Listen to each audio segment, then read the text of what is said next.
Siempre, muchísimas gracias, Valdemar. Un placer. Siguiente tema. Pues el siguiente tema nos lo presenta alguien que conocemos todos bien, secretario general de la Asociación de Mujeres Autónomas en India. Ella es Jyoti. Antes trabajaba en la industria del tabaco y ahora es líder sindical. Ha dedicado décadas y décadas en la sindicalización de mujeres en el sector informal de India. Como secretaria general, representa prácticamente a 1,9 millones de mujeres en 17 estados y defiende el pleno empleo y la seguridad social. ¡Qué bien verte, Jyoti! Hola, qué bien verles.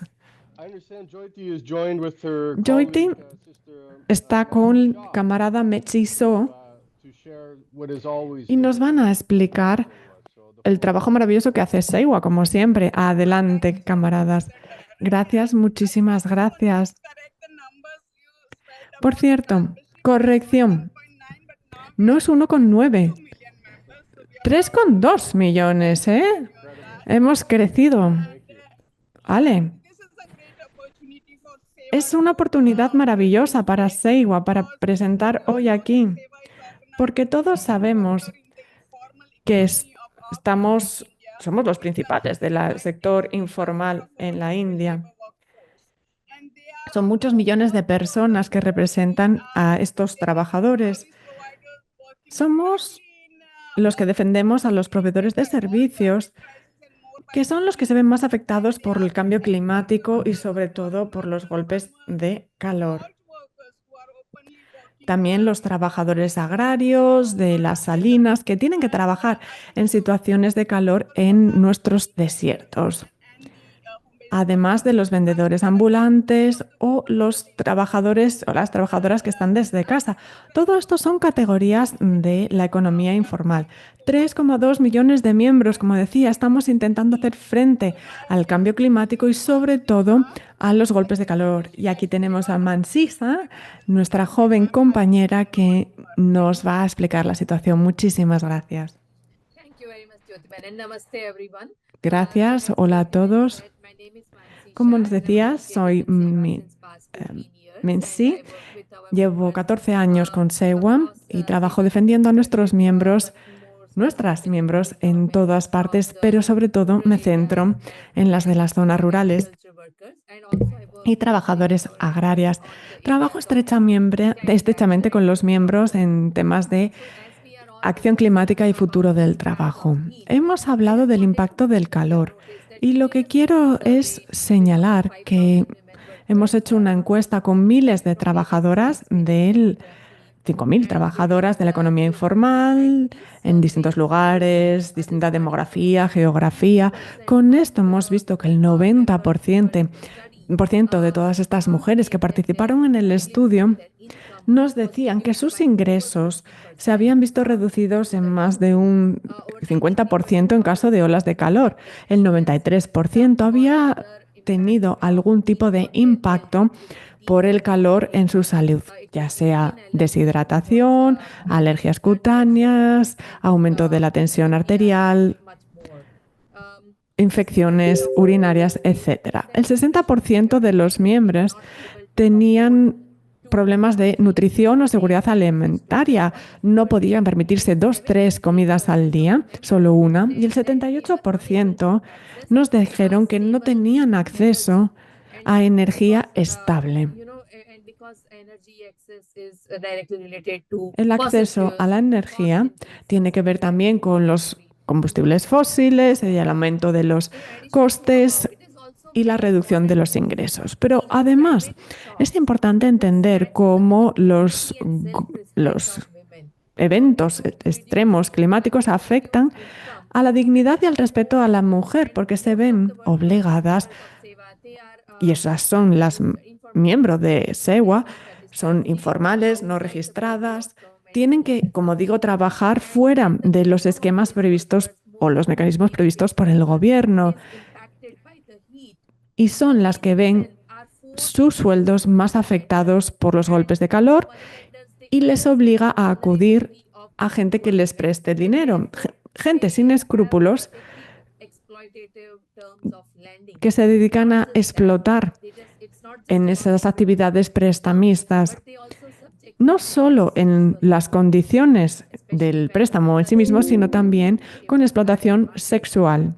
Cuando se les pide favores sexuales, que a lo mejor delante de tus hijos, delante de tus familiares, simplemente como una amenaza a su dignidad. Hemos visto en distintos foros el impacto del calor, la humedad, cómo afecta la salud, pero no se habla de esto en concreto. No se habla de cómo el calor afecta también a la dignidad de las mujeres. Y es que en esto tenemos que centrarnos, porque las mujeres tampoco pueden hacer frente a estos desafíos, salvo que estén organizadas, sindicalizadas, que tengan alguien, su sindicato, que entienda su situación, que las guíe contra este tipo de desafíos. Y a esto se ha dedicado SEWA durante mucho tiempo trabajando con nuestras miembros, porque nos parece que es extremadamente importante poder trabajar en entender cómo se fortalece, cómo se consigue esa resiliencia climática de las trabajadoras. Lo que hemos puesto en marcha, esto fue hace como 2 años y la BEC, la fundadora, cumplía, por cierto, su aniversario número 50, pues nos decía que SEWA también tiene que estar ahí para las siguientes generaciones, entendiendo cuáles son los desafíos a los que se enfrentan esas miembros más jóvenes, las que se van a enfrentar en los próximos 50 años. Por eso tuvimos unos debates, unas conversaciones, entrevistas, centrándonos en el cambio climático como uno de los desafíos que se veía en toda la geografía, demografía, y por eso pusimos en marcha la campaña que se centra en 3 aspectos principales: concienciar y educar sobre qué es el cambio climático y cómo afecta la vida y a los ingresos de los más pobres. En segundo lugar, adaptación y mitigación. ¿Qué medidas hay para poder adoptarlas por parte de estas trabajadoras pobres y así reforzar su resiliencia climática? Y en tercer lugar, las mujeres, lo hemos visto, las mujeres, a pesar de sufrir muchísimo más este impacto climático, son las que primero están ahí, las que ayudan a su manera, están alimentando el clima, están cuidando el clima. Pues hay que dar voz a esta acción, visibilidad, a esta acción climática de las trabajadoras informales pobres. A esto se ha dedicado SEWA, a concienciar. Hemos puesto en marcha una escuela donde reunimos a los defensores jóvenes del equilibrio climático, que van puerta a puerta para entender los problemas de las mujeres, para dar visibilidad a sus acciones climáticas, para concienciar y educar sobre el cambio climático. Y en este proceso también nos hemos dado cuenta, y ya lo he dicho, la mayoría de las miembros de SEWA son trabajadoras informales pobres con un bajo sueldo diario. ¿Cómo se les protege cuando les afecta el cambio climático, cuando están trabajando a más de 40 grados? ¿Cómo garantizamos que tienen sus ingresos asegurados para ellas y sus familias? Y así pusimos en marcha el primer programa de seguros en el 2023 con 21.000 miembros. Al final, ahora ya tenemos 50.000. Nuestra experiencia al trabajar con los más pobres es que el seguro es un seguro paramétrico, con lo que se desencadena o se activa a partir de una temperatura X, con los datos históricos, pero también hemos visto que con ello se activa a los 42,6, 43,6 grados, y el efecto del calor en las mujeres en realidad se ve ya a 40 grados, no a 42. Si tenemos a una vendedora ambulante sentada en el suelo, en el alquitrán con el calor, pues ahí las verduras a las 11 ya están en mal estado, ya están mal. ¿Cómo puede garantizar que puede vender todas esas verduras. ¿Cómo vamos a asegurar que tiene dinero para llevarse a casa y poder comer por la noche? Ahí se va visto que los seguros por sí mismos no son suficientes para las trabajadoras informales más pobres, sino que necesitamos los seguros plus plus. Un seguro paramétrico, sí, lo mismo con servicios adicionales que se activan cuando la temperatura pasa a los 40 grados para que las mujeres puedan seguir con sus actividades para ganar dinero a pesar de calor y para poder también protegerse al mismo tiempo. Lo que hemos aprendido de este seguro paramétrico del calor es que las mujeres pueden tener acceso a una red de seguridad y que ellas pueden mantenerse a sí mismas con dignidad. Y para esto nos permite mantener su dignidad. Podemos también escalar hacia arriba este tipo de red de protección social y de seguridad social. Y pero cuando estamos hablando de proteger las redes sociales y la red de protección social, lo que necesitamos son datos y tenemos muy pocos datos sobre las trabajadoras del sector informal, las mujeres más, muy pocos datos estructurados, tenemos datos generados del campo, del lugar de trabajo. Y este tipo de marco de estrategia de datos tiene que también tener un empuje de abajo hacia arriba. Tienen que ser nuestras propias afiliadas de base las que tienen que recoger estos datos. Lo segundo que hemos aprendido de esta experiencia es que necesitamos también una visión holística. Los debates globales sobre el calor se centran en calor y la vida, calor y el trabajo, pero parece que todo esto ocurre como en silos. Y cuando estamos trabajando con trabajadoras del sector informal, esto también puede ser un problema. No hay interconexión entre los datos. Tenemos que tener una visión más holística sobre las medidas climáticas. Tiene que tener un enfoque holístico que también incluya la productividad, la salud, acceso a alimentos, a comida, y que esto beneficie a los trabajadores. Y también tiene que haber medidas para poder remediar esta situación. Esto tiene que ser adaptado a las necesidades de las trabajadoras del sector informal. Este seguro paramétrico también ha demostrado que los gobiernos necesitan que diseñar políticas que permitan dar apoyo en situaciones de contingencia. Tiene que haber una universalización de estos servicios en todo momento. Hay necesidad de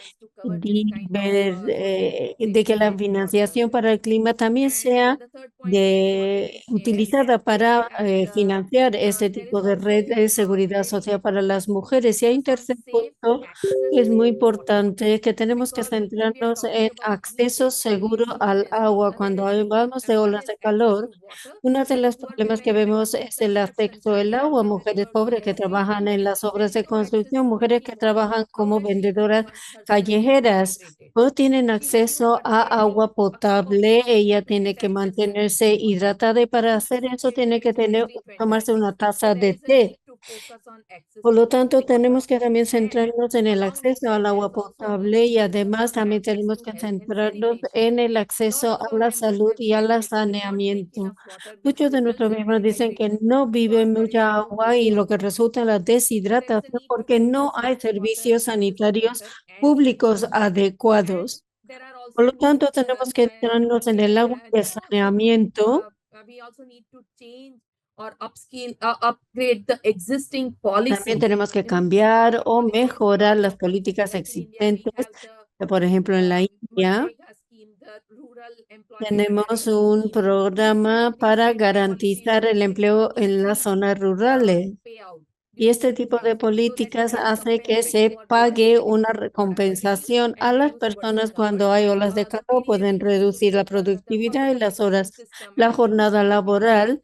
Y esos equipos de PDS se centran en sistemas de distribución pública. También hay programas de alimentación a nivel de los escolares Y también tenemos el MSP que ayudaría a los agricultores pequeños a mantenerse sanos, que puedan mantenerse en sus zonas locales. Y otra cosa que también es muy importante tener en cuenta en el caso de trabajadoras del sector informal es que muchas de ellas son autónomas y su renta, sus ingresos depende de la jornada que trabajen y por lo tanto el tiempo productivo puede disminuir cuando hay olas de calor y esto tiene una implicación directa sobre los ingresos de las trabajadoras. Por lo tanto, es muy importante que también aumente el dinero que se les pague durante estos eventos de calor extremo y me gustaría detenerme en este punto. Pues muchas gracias. Jyoti, ha sido fascinante y realmente ha sido un ejemplo de la vida real y el impacto traumático que tiene el cambio climático sobre las mujeres, sobre todo el poder increíble que SEWA tiene para responder a estos desafíos importantes. Hay un comentario en el chat. Joy Nancy, tengo curiosidad. Esto nos da una visión nos deja ver con lo importante que nuestra organización es con respecto al cambio climático y el estrés térmico y cómo esto está afectando directamente al bienestar y a la sustentación de vuestras afiliadas. Por ejemplo, las mujeres que tienen un puesto callejero de verduras y para las 11 de la mañana ya no pueden vender sus productos porque no es consumible. SEWA hace muchos programas fascinantes, pero este programa de Seguro Plus Plus, ¿cómo funciona exactamente? ¿Fue creado por SEWA? ¿También lo gestionáis vosotros? ¿Cómo funciona este programa? Me gustaría saber un poco más sobre este programa. ¿Podría hablar sobre el programa? SEWA no tiene un programa de seguros. Nuestro sindicato está afiliando a nuestras afiliadas digamos, conectando a nuestras afiliadas con las empresas de seguro y sobre este es un seguro contra el calor. Es una empresa de seguro de nuestro país, pero en SEWA lo que damos explicación sobre qué tipo de seguros son. Como ya ha dicho Nancy, nosotros estamos viendo que la gente pobre no necesita actos de caridad. Lo que necesitan es que haya soluciones financieras innovadoras y un entorno que les permite superarse a sí mismos. Y para ello, permitimos construir, por ejemplo, un hogar protegido del clima y para que entiendan lo importante que es tener un servicio de seguros y nosotros le hemos diseñado un seguro paramétrico que está basado en datos de la IMDb, con datos históricos sobre el calor. Y esto nos permite establecer parámetros. Por lo tanto, hemos decidido crear un seguro que establece un umbral de temperatura. Cuando se alcanza esa temperatura, pues se pagan, y esto ocurre, perdón, durante 3 días consecutivos, entonces se paga una compensación a los trabajadores. Lo que hacemos es ahorrar o guardar una día de la prima de seguro y esto se hace cada 6 meses, en octubre y en noviembre. Y este tipo de prima del seguro permite que se pueda pagar una cuantía a los trabajadores. También tenemos otro servicio más holístico, por ejemplo, en 2023, cuando este producto fue pilotado, se les daba pues jarras de agua fría a las trabajadoras de la construcción porque no tenían acceso al agua potable en las obras de construcción. También ofrecimos paraguas grandes, parasoles a las vendedora callejera para que esta persona pudiese descansar, incluso dormir en la sombra. Y también podría tener sus vegetales, sus verduras tapadas con el parasol y así podría seguir vendiendo el producto durante más tiempo. También unas lámparas solares para los agricultores para que puedan trabajar en el campo una vez que se ha puesto el sol o antes del amanecer, para que el entorno en el que trabajan sea más fresco y no tengan que estar sometidas a calor directo. Estos son los beneficios adicionales que los afiliados podían obtener, pueden continuar trabajando para lograr una sustentación, pueden protegerse a sí mismos y también podían asegurar que sus ingresos no se redujeran. En SEBA tenemos un enfoque participativo. Creamos unos grupos de debate entre nuestros afiliados para poder entender cuáles serán los desafíos a los que se enfrentan y saber cuál podría ser la solución para poder abordar estos desafíos. En base a los datos que obtuvimos, pues pudimos establecer estos beneficios adicionales, pero que no queremos que los pobres reciban caridad, lo que queremos que sea pagado por el gobierno. Creo que el piloto fue muy exitoso. En el primer año había 25,000 afiliados. En el segundo año había 50,000 afiliados que participaron en estos programas y vimos que realmente fue muy útil y basada en estos dos programas pilotos, ya no es un programa piloto, sino que es un programa que se va a aplicar a los 500,000 afiliados que hay en SEWA. Y tras estos 2 años hemos visto que esto realmente ha sido útil y queremos mantenerlo sostenible a lo largo del tiempo. Pues muchas gracias nuevamente, Jyoti y Nancy. Y muchas gracias también a Saramaya por ofrecer una traducción del comentario excelente de Martín. Muchas gracias a Nancy y a Jyoti. Y pasamos al siguiente presentador. El siguiente ponente. Quiero también agradecer a los intérpretes por hacer un trabajo excelente. Muchísimas gracias. Y desde luego voy a intentar que la gente pues hable dentro del tiempo asignado y voy a hablar con la cadencia adecuada. Nosotros en los movimientos sindicales tendemos a hablar mucho y además muy rápido. Por lo tanto, puede ser un poco difícil porque sinceramente voy a intentar que mis comentarios se digan en cuanto de una forma que sea más fácil de interpretar cuanto a la velocidad a la que hablo. Muchas gracias a los intérpretes nuevamente. Bueno, nuestro siguiente ponente es Mofolosi Morocón, espero que lo haya pronunciado correctamente, es el representante de África, WITA África. Mofolosi es uno de los voces líderes en SST para los trabajadores agrícolas durante más de 20 años. Ha estado trabajando en la UITA para mejorar las capacidades de los sindicatos y mejorar las condiciones laborales. Él es un abogado especializado en derecho laboral y desde luego tiene un papel directo en el proceso de negociación de la convenio de la OIT, la convenio